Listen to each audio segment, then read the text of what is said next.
नमस्कार दोस्तों। MD study point में आप सभी का स्वागत है। दोस्तों, आज की इस क्लास में हम समझेंगे 12th क्लास की पॉलिटिकल साइंस का चैप्टर 6 पर्यावरण और प्राकृतिक संसाधन। दोस्तों, इस चैप्टर का अगर पार्ट 1 आपने नहीं देखा तो एक बार जाकर देख लीजिए। लिंक मैंने डिस्क्रिप्शन में दे रखा है। तो चलिए दोस्तों, आज की इस क्लास को शुरू करते हैं। विश्व की साझी संपदा।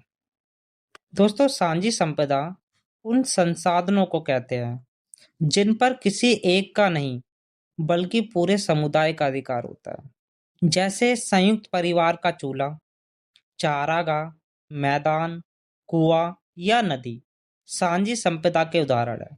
इन पे किसी एक व्यक्ति का या एक परिवार का अधिकार नहीं होता, बल्कि पूरे समाज का अधिकार होता है। इसी तरह विश्व स्तर पर भी कुछ ऐसे संसाधन या ऐसी संपदाएं हैं जिन पर किसी एक का अधिकार नहीं है, बल्कि पूरे विश्व का अधिकार है। इन्हें वैश्विक संपदा या मानवता की साझी विरासत कहा जाता है। इसमें पृथ्वी का वायुमंडल, अंटार्कटिका, समुद्री सतह और बाहरी अंतरिक्ष शामिल है।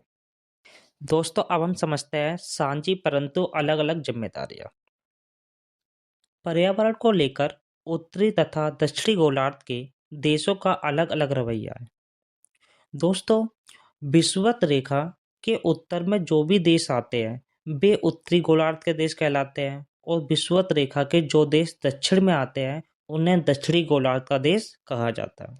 उत्तरी गोलार्ध के ज्यादातर देश विकसित और अमीर है, और दक्षिणी गोलार्ध के ज्यादातर देश अविकसित और गरीब है।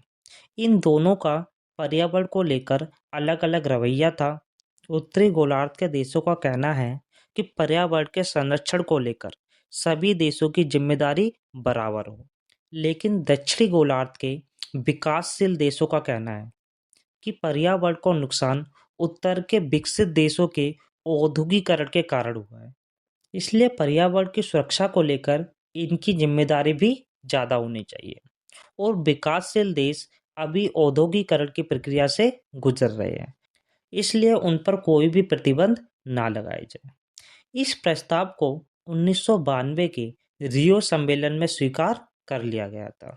इसके तहत कहा गया था कि विकसित देशों की जिम्मेदारी होगी पर्यावरण की सुरक्षा करना, और विकासशील देशों की जिम्मेदारी होगी अपना आर्थिक विकास करना। इसी को साझी संपदा और अलग अलग जिम्मेदारियां कहा जाता है। दोस्तों, अब हम समझते हैं क्योटो प्रोटोकॉल क्या है। दोस्तों, 1997 में जापान के क्योटो शहर में पर्यावरण की सुरक्षा के लिए कुछ प्रोटोकॉल अपनाए गए थे, कुछ नियम कायदे कानून अपनाए गए थे। इसलिए इस सम्मेलन को क्योटो प्रोटोकॉल कहा जाता है। इस सम्मेलन में ग्रीन हाउस गैसों के उत्सर्जन पर प्रतिबंध लगाए गए थे, ताकि वायुमंडल में ओजोन परत में जो कमी हो रही है उसे रोका जाए। दोस्तों, कार्बन डाइऑक्साइड, मीथेन तथा क्लोरोफ्लोरोकार्बन प्रमुख ग्रीन हाउस गैसें हैं।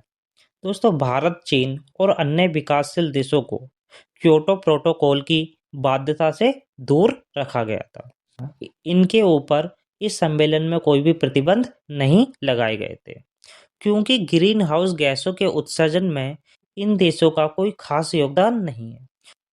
भारत ने 2002 में क्योटो प्रोटोकॉल पर हस्ताक्षर किए थे। दोस्तों, कुछ आलोचकों का कहना है कि भारत तथा चीन भी जल्दी ही ग्रीन हाउस गैसों का उत्सर्जन विकसित देशों की तरह करने लगेंगे, इसलिए इन्हें इस सम्मेलन में कोई भी छूट नहीं देनी चाहिए। दोस्तों, इसको लेकर भारत ने अपने पक्ष में कई सारे प्रमाण दिए थे कि उसे क्योटो प्रोटोकॉल में क्यों छूट दी जानी चाहिए। पर्यावरण के मसले पर भारत का पक्ष क्या था, इसके बारे में समझते हैं। भारत विश्व के अन्य देशों के मुकाबले कार्बन का उत्सर्जन काफी कम मात्रा में करता है। सन 2000 में विकसित देशों का प्रति व्यक्ति कार्बन का उत्सर्जन 3.8 टन था, जबकि भारत का प्रति व्यक्ति कार्बन का उत्सर्जन 0.9 टन था 2000 के अनुसार। और एक अनुमान के तहत कहा जाता है कि 2030 तक भी भारत में प्रति व्यक्ति कार्बन का उत्सर्जन 1.6 टन ही हो पाएगा। इससे पता चलता है कि विकसित देशों के मुकाबले भारत कार्बन का उत्सर्जन काफी कम मात्रा में करता है। इसके अलावा भारत ने कई सारी ऐसी नीतियां अपनाई है जिससे प्रदूषण को कम से कम किया जाए। भारत ने अपनी नेशनल ऑटो फ्यूल पॉलिसी के तहत वाहनों के लिए स्वच्छ ईंधन अनिवार्य कर दिया। इसके अलावा 2001 में ऊर्जा संरक्षण अधिनियम पारित हुआ था। इसमें ऊर्जा के ज्यादा कारगर इस्तेमाल की पहलकदमी की गई थी। इसके तहत ऊर्जा के ऐसे इस्तेमाल को बढ़ावा दिया गया था जिससे ऊर्जा की खपत कम से कम की जाए।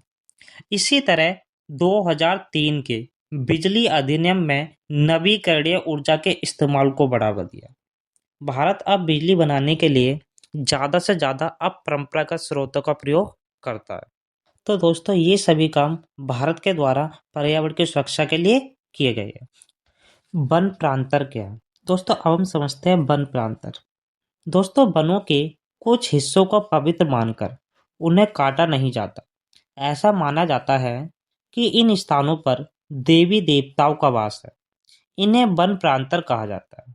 दोस्तों, वैश्विक स्तर पर कई सारे ऐसे क्षेत्र पाए जाते हैं जहाँ पेड़ पौधों की पूजा की जाती है और वनों को देवी देवताओं का वास माना जाता है, इसलिए उन्हें काटने नहीं दिया जाता।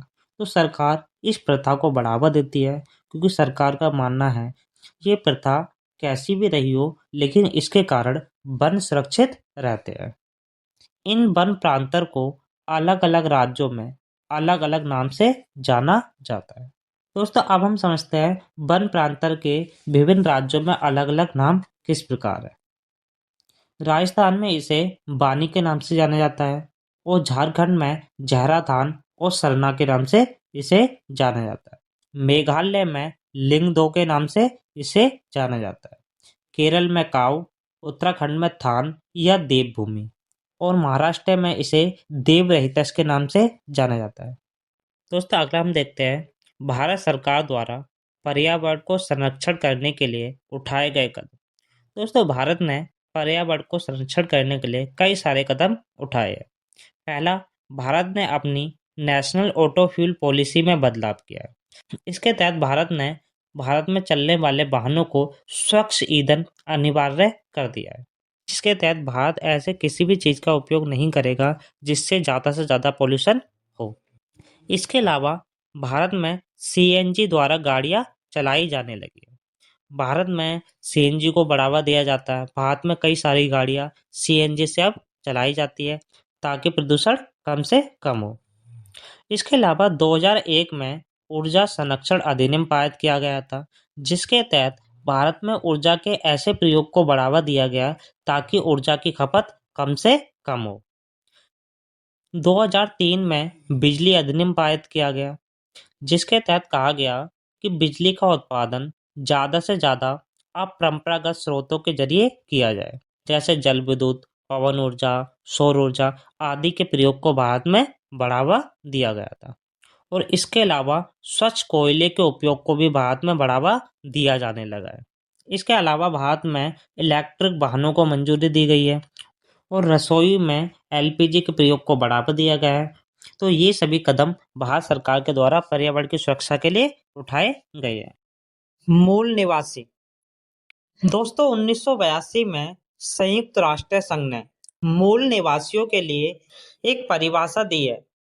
इन्हें ऐसे लोगों का वंशज बताया गया है जो किसी देश में बहुत लंबे समय से रहते चले आ रहे थे, फिर किसी दूसरी संस्कृति या जाति मूल के लोग विश्व के दूसरे हिस्से से उस देश में आए और इन लोगों को अपने अधीन बना लिया। भारत सहित पूरे विश्व में लगभग 30 करोड़ मूल निवासी हैं। फिलीपींस के कोरडेलेरो क्षेत्र में 20 लाख मूल निवासी लोग रहते हैं।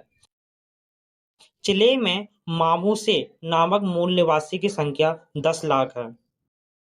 इसके अलावा बांग्लादेश के चटगांव पर्वतीय क्षेत्र में 6 लाख आदिवासी बसे हैं और उत्तर अमेरिका में मूल निवासियों की संख्या 35 लाख है। पनापा नहर के पूर्व में कूना नामक मूल निवासी 50,000 की तादाद में है। और उत्तरी सोवियत संघ में ऐसे लोगों की आबादी 10 लाख है। और भारत में कुल जनसंख्या के 8% मूल निवासी पाए जाते हैं। भारत में इन्हें आदिवासी या जनजाति के नाम से जाना जाता है।